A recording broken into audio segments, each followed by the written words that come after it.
Willekens, guitarist of Splinterbomb and Legion of the Damned, and you're listening to The Ritual with Lady Death on Metal Messiah Radio.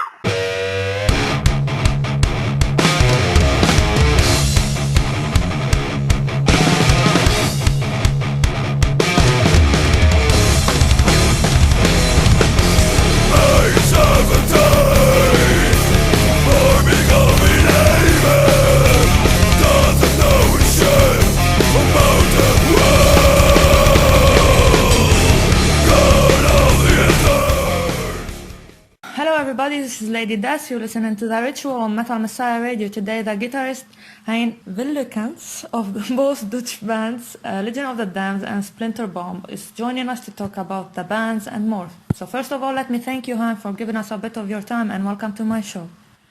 Yeah, thanks for having me. It's to be honest, it's an honor to have an interview like this. Alright, so you joined Legion of the Damned on 2012 as a live member. How did the guys met you and so on? Back then I was also active on Facebook, Yeah. and there I saw a little advertisement that said Legion of the Damned is hiring. So I thought, well, what are they hiring, you know? But yeah, they were searching for a live guitar player, Yeah. to make sure that the live shows went to another level. Mm-hmm. You know, earlier they were always with 4 people, 1 guitarist, Yeah. and they wanted to make it just a bit more dynamic and more powerful live on stage. Yeah. So I had a good conversation with them, and after that I did an audition with 3 songs, Mm-hmm. and the day after Maurice the singer called me, and he said, yeah, I'm calling you about the audition from yesterday, and yeah, one of the other guys was a really good guitarist, and I thought, yeah, okay, it's not going to be me. And he said, yeah, I congratulate you, because socially we had a very good interaction with you, and your playing style also fits Legion of the Damned. So, yeah, if you still want it, you're the live guitarist of Legion of the Damned from now on. Oh, that's nice. Yeah, we drank some good beers that night, and yeah, that was the start for me with Legion of the Damned. Yeah, cool. So you've been in the band for 5 years now. Why didn't you join them officially? Yeah, as I just explained before, they were always with 4 musicians. When Richard, the old guitar player, left in 2011, Twan Yeah. joined the band, and they just were writing the writing process for Ravenous Plague, and they found out that their interaction was very much in their comfort zone. So if I would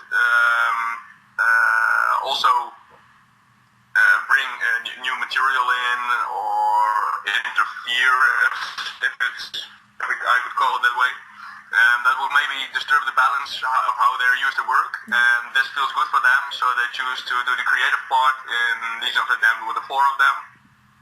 But of course, I hope that at some point they say, you know, these are the songs that we write, and you know what can you add to that? Yeah, so you never add something or help them in the composing at all? No, not the composing. I contributed in 1 solo on Morbid Death. Uh-huh. The last part of the last solo is mine. Uh-huh. With I didn't contribute yet with the songwriting itself. Oh, okay.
Okay, so the last album, Ravenous Plague, was released 2014.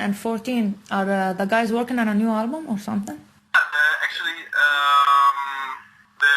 the core of the band, as if I can call it like that, Yes. is busy writing. I don't know exactly what the plans are with the recording and a new release, but I know that the guys are writing. And I just heard a couple of riffs, so even if I want to, I couldn't spoil anything. But it's gonna be a heavy one, like Legion of the Damned sounds and must sound. So Awesome. yeah. So you toured many times with them. Any favorite country you visited and why? Yeah. Well, the last show we played was 2 weeks ago in Mexico City. Yeah. And we played it once before, and I don't know why, but Mexico City is always a madhouse. You're not the first one who tell me that. It's Yeah, is it? yeah. Everyone they like Mexico. I really don't know why. But they Yeah, like a lot of crazy things happen there, and it's the last time we played in a venue, and when we were building up Yes. all our equipment, the crew started building up like these barriers in front of the stage. Yes. And we were like, is it necessary in this venue? Oh yes, it's necessary. And at the end of the night, I was so happy that the barriers were there because it was insane. But every country has its own charm. For example, in Costa Rica, where we also played, Yes. it had a really laid-back atmosphere, and I felt very welcome there. Mm-hmm. For example, Germany, where we play there very, very often. Yes. That always feels like a bit of a second home. Yes. If you play Germany, it's going to be a good one. Yeah. That's really cool. Yeah. Also, what I like to mention, and it's not that just because of to you, but because it was for me a very good experience and very, I felt very welcome. Also in Lebanon, at the Pirate Metal Fest, it was for me. It's like the atmosphere was a kind of like everyone was so happy that there was an event, and everybody was so relieved. We are there again. We're back. There's happening something. And for me, as a simple dude from the Netherlands, Yeah. it was an honor to be there and to experience that atmosphere. And that was a special one for me too. Yeah. Cool.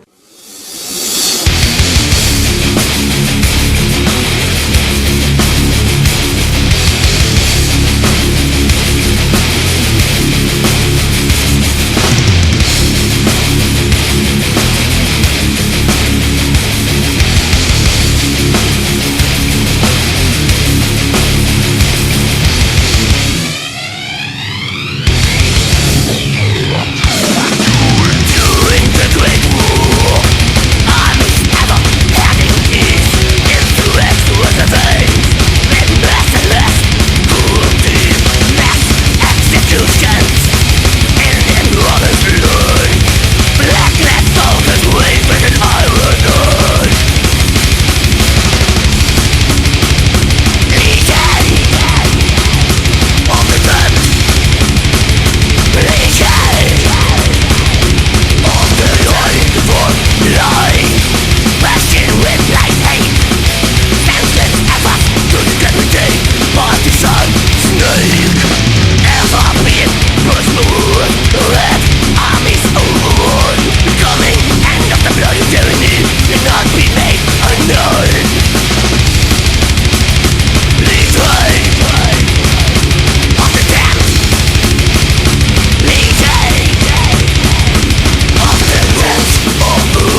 Willekens, guitarist of Splinterbomb and Legion of the Damned, and you're listening to The Ritual with Lady Death on Metal Messiah Radio. So in 2014, Splinterbomb was formed. How did you all get together? Yeah, all the guys from Splinterbomb, we already knew each other. Uh-huh. For example, the bass player, he and I had a band before, and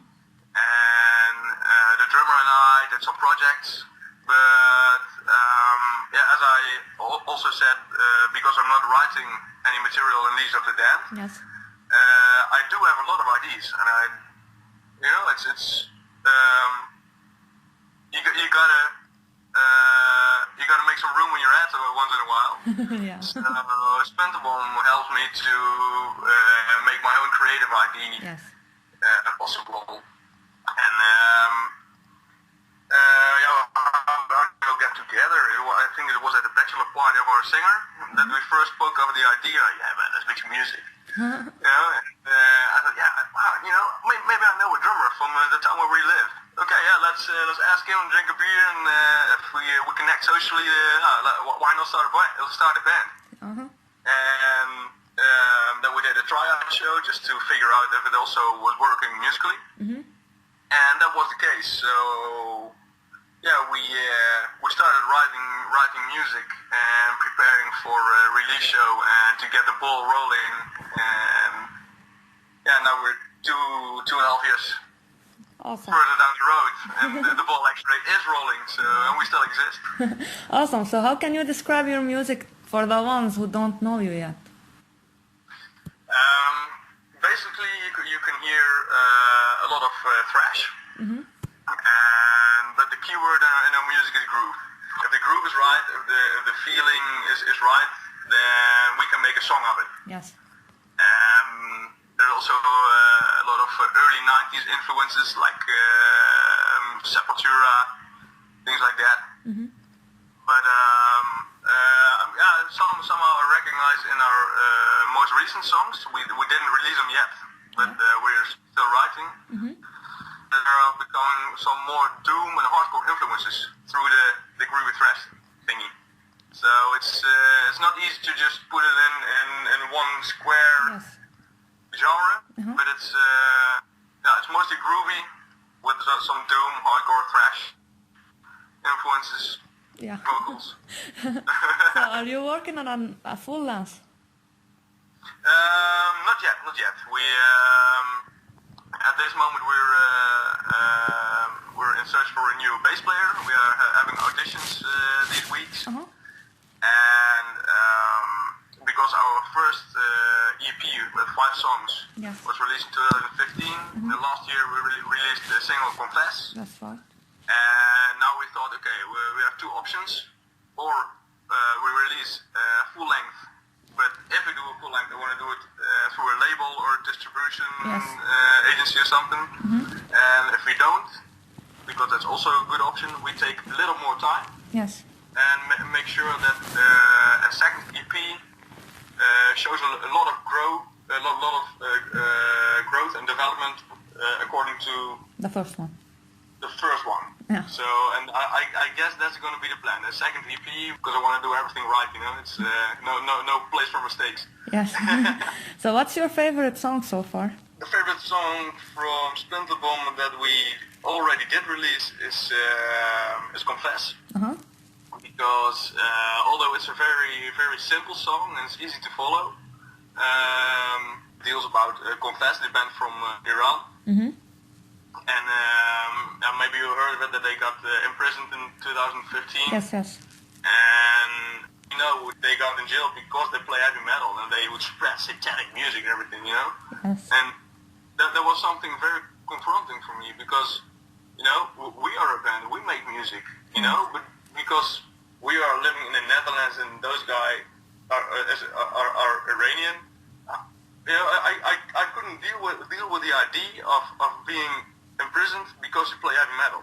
And I really had this idea to be out of my mind and just to offer people something like, hey, come on, man, don't take it for granted what you have in here, We gotta fight for what we're worth. And so, I still can get quite angry about it, so I'm glad we made a song about it.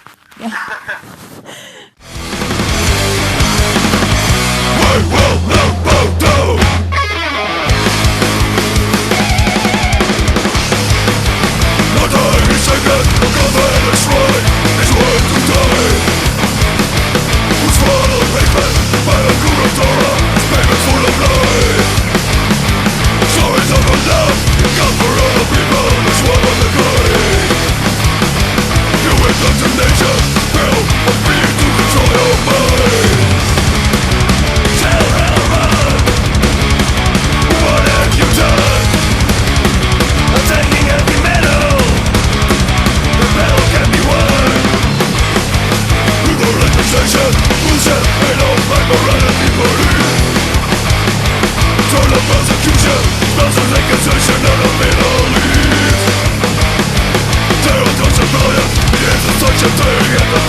So, any upcoming shows you would like to mention? Yeah, a funny one is that we play in October as a support for Primal Fear in the Netherlands in a place called Os.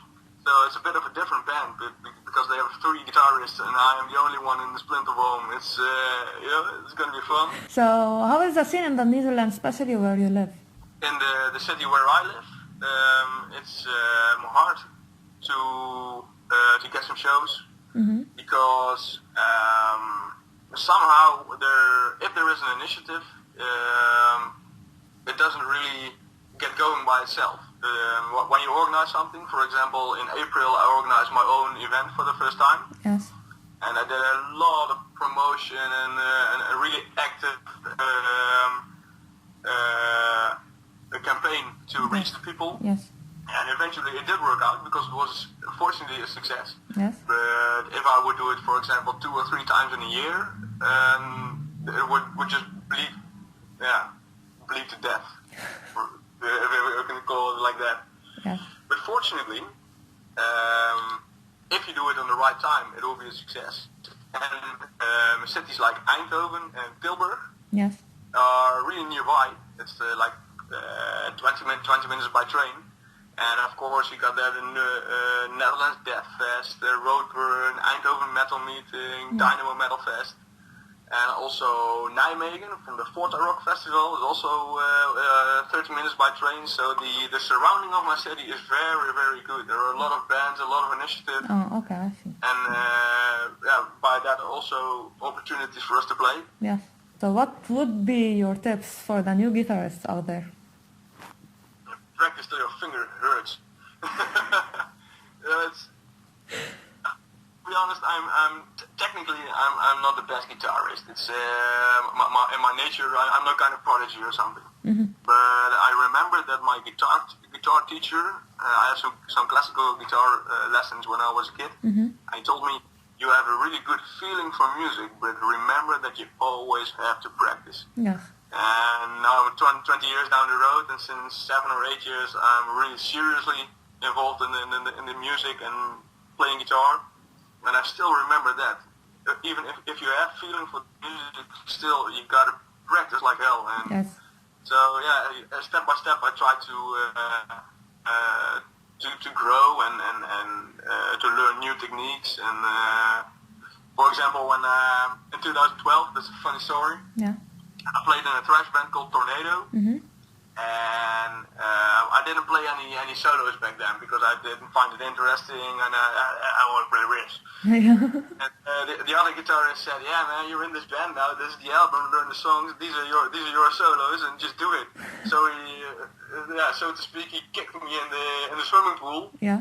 And dude, I don't know if you know how to swim. Just swim, you know. And that was very very good to be confronted with your own limitations back then.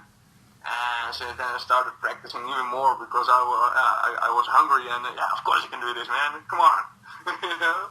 Yes. And now 5 years ahead, and I'm becoming a more complete guitarist. But I also know the points where I still have to learn a lot. Yeah, exactly. But then also the intensity Yes. of how you play something is equally important as what you play. Mm-hmm. So now I have a surprise question for you. The surprise question. Okay, that's nice. I usually ask it in all my interviews. I like to hear it. So if you want to pick 5 members to be in a all 5-star band, who would you pick? Alive or dead? Or doesn't it matter? It doesn't matter. Oh man, damn, that's a question. Okay. Dimebag Darrell, Pantera. That's Okay. and myself, but both as guitarist, of course. It's he's one of my inspirations. Okay. Wow, that's a good question. I think this is a strange one maybe. As a drummer, Yes. I would pick Ian Pace from Deep Purple. Okay. Because he knows how to play the groove. He really does. It's a remarkable drummer. The guy's like 70 years old and he's still playing so in touch and in balance with all Yeah. Damn, it's such a great drummer. Yeah. And also because Deep Purple was one of my first inspirations. So. Okay. Wow. As a vocalist, I would probably ask Mark Oseguera from Dead Angel, because he knows how to have really extreme vocals, but he also knows how to sing. He's very Yes. in my opinion. Mm-hmm. And then I still need a bass player, right? Yes. Yeah. As a bass player, I would say, what's his name? The guy from Gojira. I'm gonna search for that because I really want to know it now because I'm really bad at names. High five. You know mine, right? Yeah, I know your name at least. Jean-Michel Labadie. Okay. Okay. Yeah, it's no wonder that I couldn't remind it, but I've seen Gojira play a couple of times in recent years, Yes. and I was so impressed also by this bass player. He's like in the music. He's such a good flow, and Yes. it's So it's quite a versatile band with Dimebag, Labadie, Ian Pace, Mark Oseguera, and of course myself. Okay. So. Awesome. All right. So anything you would like to add? Keep the metal alive. It's the days are over that everything is exciting and new, but we got to do it ourselves. Times are changing. We got to take care of ourselves, and we got to take care of each other. And I think in the metal scene, I felt always very much like a family. And if we can hold on to that feeling, I think we're on a good way. So let's keep the metal alive.